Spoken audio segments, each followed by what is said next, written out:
we don't really have a free trade regime. Free trade would mean that you took away all barriers to trade, all impediments to a level playing field. We don't have a level playing field. For instance, the United States and the EU subsidize agriculture. That means that producers in these countries get money for producing. They don't just rely on the market. Free trade would be just rely on the market.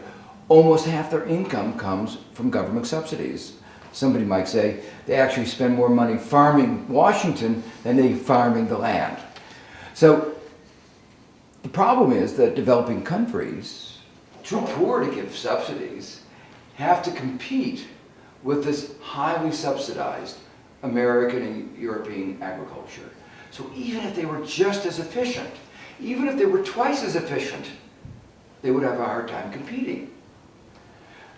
But the problem is they actually have all kinds of other problems that make it more difficult for them to take advantage of a free trade regime, even if we had it.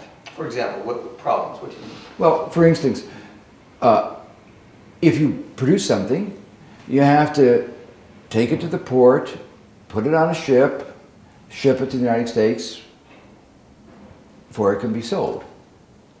But if your roads don't exist, if your ports aren't very good, it's very hard to export. And developing countries have a very weak infrastructure. So we say that they have internal barriers to trade as well as the artificial barriers to trade of tariffs and other artificial government-imposed trade impediments. What trade negotiations do is to lower the artificial barriers, but in the past they've done nothing about the internal barriers. Europe opened up its markets unilaterally to the least developed countries. It was an enormous gesture. When did they do that? They did this about 3-4 years ago. They had recognized that in the past the trade agreements had been totally unfair to the developing countries. And they said, you know, we really care about those who are less fortunate than us. We give aid.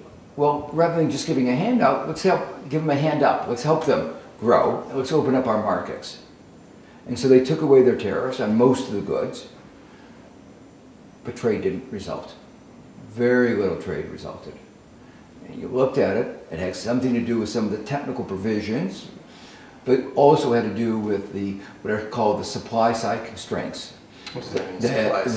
That they didn't have the goods to produce, they didn't have the infrastructure to deliver the goods to the market, and the result of it was very little increase in real trade.